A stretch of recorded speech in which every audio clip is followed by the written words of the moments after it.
Deux exercices à présent pour utiliser toutes ces formules. Exercice 3, on donne les ordres de grandeur, tu m'en connais ça.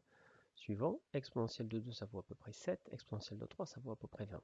Alors, rassurez-vous, bientôt vous saurez exactement calculer, enfin pas exactement, vous saurez calculer ça avec la calculette, mais pour l'instant, ce n'est pas le but.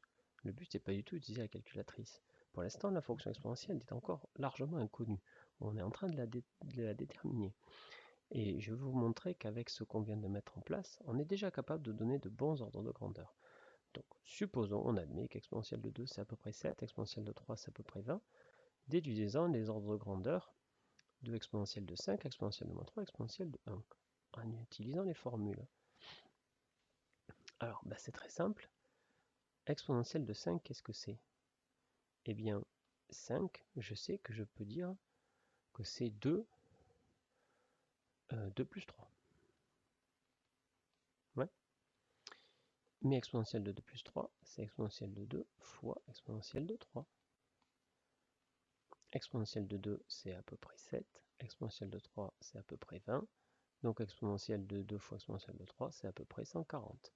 Voilà un ordre de grandeur d'exponentielle de 5 qui ne m'a pas coûté très cher.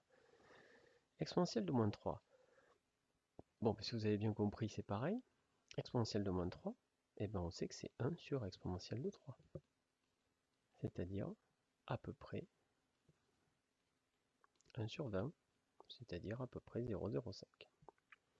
Exponentielle de 1, pareil, c'est exponentielle de 3 moins 2, c'est-à-dire c'est exponentielle de 3 divisé par exponentielle de 2, c'est-à-dire à peu près 20 divisé par 7, ce qui fait 2, quelque chose, 8, 9. Bon, là, j'ai la flemme de sortir la calculette, c'est quasiment 21, hein.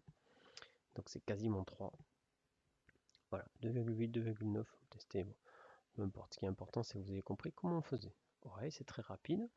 Une illustration chaque fois de la formule, de la somme, de la différence et de l'inverse. Un exercice.